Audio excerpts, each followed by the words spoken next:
जितने भी लोगों ने आज तक अपने पार्टनर पे चीट किया है, या जितने भी लोग ऐसे हैं जिन पे चीट हुआ है, मतलब उनके पार्टनर ने उन पे चीट करा है किसी और के साथ, ये उन सब के लिए एक कंप्लीट जनरलिस्टिक डिस्कशन। लाइफ में ना कभी भी अगर आपका पार्टनर आप पे चीट कर देना या आपके होते हुए किसी और इंसान के ज्यादा क्लोज चला जाए और उसके बाद वो आपको आकर रीजन दे कि मैंने इस वजह से तुम पे चीट किया, या इस वजह से मैं किसी और के क्लोज चला गया तुम्हारे होते हुए, और चाहे फिर वो उसका कोई भी रीजन क्यों ना दे कि हमें टाइम कम मिल रहा था, हमारे बीच में प्रॉब्लम्स बहुत आ रही थी, हम दोनों के बीच में डिस्टेंस बहुत ज्यादा था, मेरा मन फिसल गया, मैं बहुत ज्यादा परेशान था, मैं बहुत डिस्टर्ब था, इसलिए मुझसे गलती हो गई, इनमें से किसी भी बात को बिल्कुल भी मत मानना। आई टेल यू, आपके पार्टनर ने आप पे चीट क्यों किया?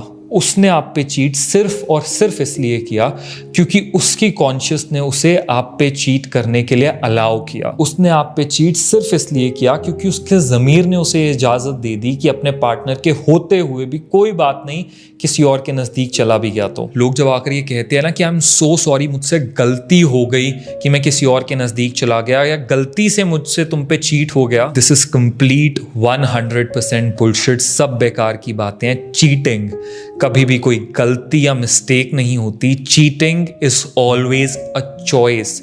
वो एक चॉइस थी जो आपने ली। अगर आपको हमारे रिलेशनशिप में प्रॉब्लम्स लग रही थी, आपको ऐसा लग रहा था कि हमारे बीच में बहुत बातें आ रही हैं, प्रॉब्लम्स आ रही हैं, तो आप आते और मुझसे बात करते, मुझसे डिस्कस करते। अगर आपको लग रहा था कि हमारे बीच में डिस्टेंस बहुत ज्यादा आ रहा है, तो भी आप आते, मुझसे डिस्कस करते, मेरे साथ मिल के वेज निकालते उस डिस्टेंस को कम करने के। अगर मैं एक बार आपकी बात नहीं सुन रहा था तो आप दूसरी बार मुझसे कहते, तीसरी बार मुझसे कहते, चौथी बार मुझसे कहते। अगर आपको ऐसा लग रहा था कि मैं बिल्कुल ही आपकी बात नहीं सुन रहा हूं, बिल्कुल ही इंटरेस्टेड नहीं हूं, तो आकर साफ मुझसे कह देते कि नहीं हो पा रहा यार, इतनी बार समझा चुका हूं, इतनी चीजें ठीक करने की कोशिश कर चुका हूं, अपना सब कुछ बेस्ट लगा चुका हूं, फिर भी कुछ ठीक नहीं हो रहा है, फिर भी तुम नहीं सुन रहे हो, फिर भी कोई चीजें ट्रैक पे नहीं आ रही, इसलिए मुझसे नहीं हो रहा है, मुझसे नहीं रहा जा रहा है, मुझे नहीं रहना तुम्हारे साथ, मुझे अलग होना है, मुझे इस रिलेशनशिप में, इस मैरिज में नहीं रहना। आकर साफ मेरे फेस पे बात कह देते और मुझे पूरी क्लैरिटी देने के बाद, मुझसे सारी चीजें खत्म करने के बाद जो चाहते वो करते। लेकिन नहीं, मेरे होते हुए भी अगर आप किसी और के नजदीक गए, ये जानते हुए भी कि आपका एक पार्टनर या आपकी एक पार्टनर है जो आपका वेट कर रहे हैं, जो आपके भरोसे हैं, जिनके साथ आप एक रिलेशनशिप में हो, जिनके साथ आप एक मैरिज में हो,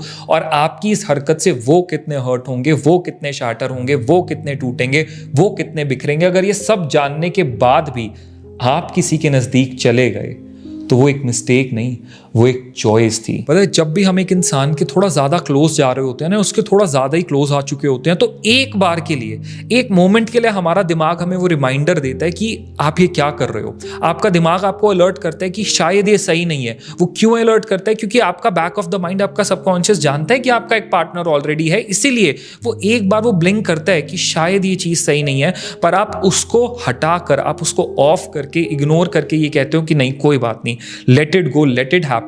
और जब आप ये करते हो, वो आपकी खुद की एक चॉइस होती है, आप अपनी चॉइस से किसी के नजदीक जाते हो। तो इसीलिए जब आप ये कहते हो ना कि आई एम सो सॉरी, मुझसे गलती हो गई, नहीं यार, वो गलती नहीं थी, वो एक चॉइस थी। आप में से जितने भी लोग इसे एक सवाल का जवाब ढूंढ रहे थे ना कि आखिर मेरे पार्टनर ने मुझ पे चीट क्यों किया, आज मैं आपको वंस एंड फॉर ऑल इसका आंसर देता हूं। उन्होंने आप पे चीट इसीलिए किया क्योंकि शायद उनके ज़मीर ने उन्हें इस बात की इजाज़त दे दी। शायद उनके एथिक्स, उनके मॉरल्स इतने स्ट्रांग नहीं थे जितने आपके थे। क्योंकि अगर चाहते तो आप भी सेम कर सकते थे, चाहते तो आप भी अपने पार्टनर पे चीट कर सकते थे। ऐसा नहीं है कि आपके पास ऑप्शंस नहीं थे, ऑप्शंस आपके पास भी पूरे थे, पर आपके ज़मीर ने कभी आपको ये अलाउ नहीं किया। आपके एथिक्स, आपके मॉरल्स इतने स्ट्रांग थे कि उन्होंने कभी आपको इस बात की इजाज़त ही नहीं दी कि आप अपने पार्टनर पे चीट करो। तो अगर आपके पार्टनर ने आप पे चीट किया ना, वो सिर्फ और सिर्फ इस वजह से चीट किया क्योंकि ये उनकी खुद की चॉइस थी। इसीलिए ये एक सवाल जो हम में से ना जाने कितने लोगों को कई दिनों से, कई हफ्तों से, कई महीनों से और शायद कई सालों से हॉन्ट कर रहा था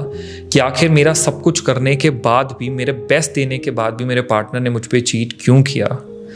शायद आज आपको अपना आंसर मिल गया। इस बात को हमेशा याद रखना कि चीटिंग का कभी कोई रीजन नहीं हो सकता। चीटिंग एक ऐसी चीज है जिसकी कभी कोई वैलिड एक्सप्लेनेशन नहीं हो सकती, कोई वैलिड रीजनिंग नहीं हो सकती। अगर आपका पार्टनर लॉयल है ना, स्ट्रांग है, मजबूत है, मैं कहता हूं दुनिया इधर की उधर क्यों ना हो जाए, आसमान फट के धरती पे क्यों ना आ जाए, कोई उससे चीट नहीं करवा सकता। कोई उसको इतना बहका नहीं सकता, बहला नहीं सकता, फुसला नहीं सकता, कुछ नहीं कर सकता। कोई एड़ी चोटी का जोर क्यों ना लगा ले, कोई भी इंसान, कोई भी सिचुएशन, कोई भी सर्कमस्टेंस आपके पार्टनर से आप पे चीट नहीं करा सकता अगर वो खुद ना चाहे। और अब अगर हो सके तो इस बात को समझना, जो इतने वक्त से सवाल खुद से पूछते आए हो ना कि आखिर मेरे सब करने के बाद भी मेरे पार्टनर ने मुझ पे चीट क्यों किया, now you know the answer. और अब इस एक सवाल पे अपने मेंटल पीस, अपनी लाइफ की ग्रोथ को रोके मत रखना, अब आगे बढ़ जाना, क्योंकि वो इंसान जो आप पे चीट कर जाए ना, वो ये बिल्कुल डिजर्व नहीं करता कि आप अपनी लाइफ या अपनी ग्रोथ को एक दिन भी उसकी वजह से रोक के रखो। I really hope you understood जो मैं आपको समझाना चाहता था।